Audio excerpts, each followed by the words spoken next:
18 पुराणों का निष्कर्ष। अष्टादश पुराणेषु अव्यासस्य वचनं द्वयम् अपरोपकाराय पुण्याय पापाय परपीडनम्। भावार्थ, 18 पुराणों के अंतर्गत महर्षि वेद व्यास जी दो ही बात लिखे हैं। वह दूसरे का उपकार करना पुण्य और पीड़ित करना पाप है। अब 6 शास्त्र और 4 वेदों का निष्कर्ष बता रहा हूँ। 4 वेद 6 शास्त्र में मिली है बातें दो। सुख देते सुख होत है और दुख देते दुख होत। अगर आप दूसरे को सुख दीजिएगा तो आप सुखी होइएगा, दूसरे को दुख दीजिएगा तो आप दुखी होइएगा। अब मैं पंडित की परिभाषा बता रहा हूँ। मातृवत परदारेषु परद्रव्याणि लोष्ठवत् आत्मवत्र सर्वभूतेषु यह तिष्ठति सो पंडित।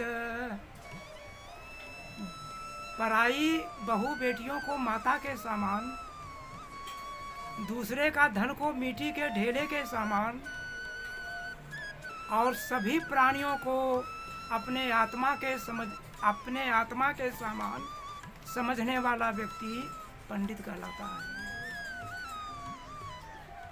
अब मैं पंडा का परिभाषा दे रहा हूँ। सद सद विवेकी जासा पंडा। अब पंडा बुधिर यस्य असो पंडित। जो सत्य और असत्य को विवेचन करते हुए चलता है वह पंडा कहलाता है। और पंडा के निकटतम जिनकी बुद्धि होती है वह पंडित कहलाता है। अब मैं 4 वर्णों का परिभाषा दे रहा हूँ। जन्मना जायते शूद्र द्विज संस्कार वर्तते अवेदाभ्यासिनो विप्र ब्रह्मं जानाति सो ब्राह्मण। प्रत्येक व्यक्ति जन्म से शूद्र होता है। यज्ञों पवित्र संस्कार धारण करने से वह द्विज कहलाता है। 4 वेदों अथर्ववेद, ऋग्वेद, सामवेद, यजुर्वेद का अध्ययन करने पर विप्र कहलाता है।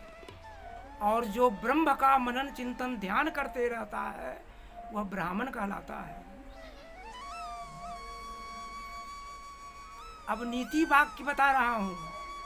सतंग विहाय भोक्तव्यम सहस्रंग यस्नानं आचरेत अलक्ष्य विहाय दातव्यं कोटि त्यक्ता हरि भजेत। भावार्थ, 100 काम छोड़कर समय से भोजन कर लेना चाहिए। 1000 काम छोड़कर स्नान कर लेना चाहिए। और 1,00,000 काम छोड़कर दान कर लेना चाहिए। और करोड़ काम छोड़कर भगवान का भजन कर लेना चाहिए। न जाने चलते फिरते घर बाहर यह चेतन शरीर किस रूप में किस प्रकार शरीर से विरक्त होकर निकल जाएगा। थोड़ा आडंबर पर भी दृष्टिपात कर लीजिए।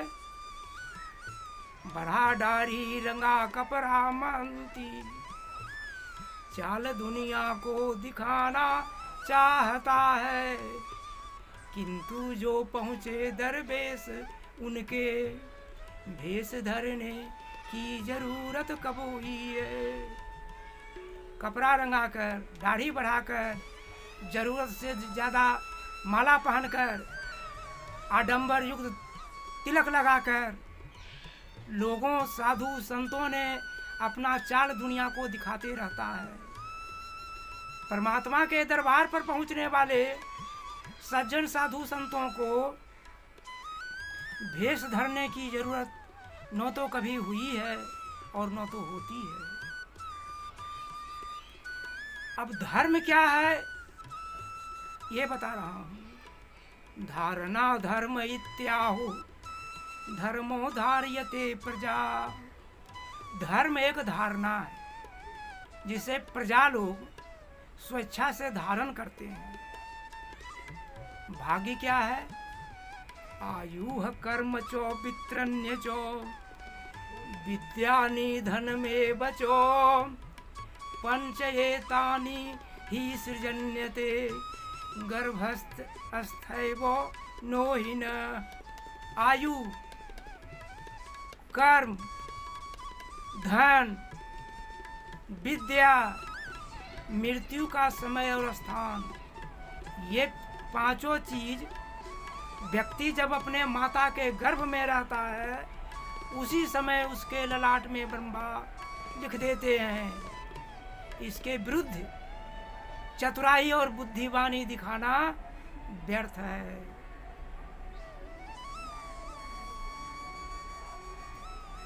चतुष्पद क्या है? इसे ही मानव प्राप्ति करने के लिए धरती पर आया है। धर्मार्थ काम मोक्षाणाम यस्य एकोपि नो विद्यते यजागल यस्तन यस्यैवो तस्य जन्म निरर्थकम। अर्थ, धर्म, काम और मोक्ष, यही चतुष्फल है। इसे ही प्राप्त करने के लिए प्रत्येक व्यक्ति धरती पर आता है। अगर संभव हो सके तो चारों, नहीं तब तीन, तीन नहीं हो सके तब दो, दो नहीं हो सके तो एक। अगर एक भी प्राप्त जो नहीं किया, वह माता के गर्भ में 9 महीना रहकर माता को जो कष्ट दिया वह व्यर्थ दिया, और उसका जन्म भी धरती पर व्यर्थ हुआ, सिर्फ मरने के लिए हुआ। धरती पर बहुत तरह की आभूषण है, लेकिन सैकड़ों आभूषणों में श्रेष्ठ आभूषण क्या है जो मैं बता रहा हूं। परोपकाराय सतांग विभूतय। परोपकार करना ही सैकड़ों आभूषणों में, पोशाकों में एक श्रेष्ठ आभूषण है। यह धरती किसके लिए है? वीर भोग्या वसुंधरा। यह धरती वीरों के भोगने योग्य स्थल है। कायरों का कहीं तनिक भी स्थान नहीं है।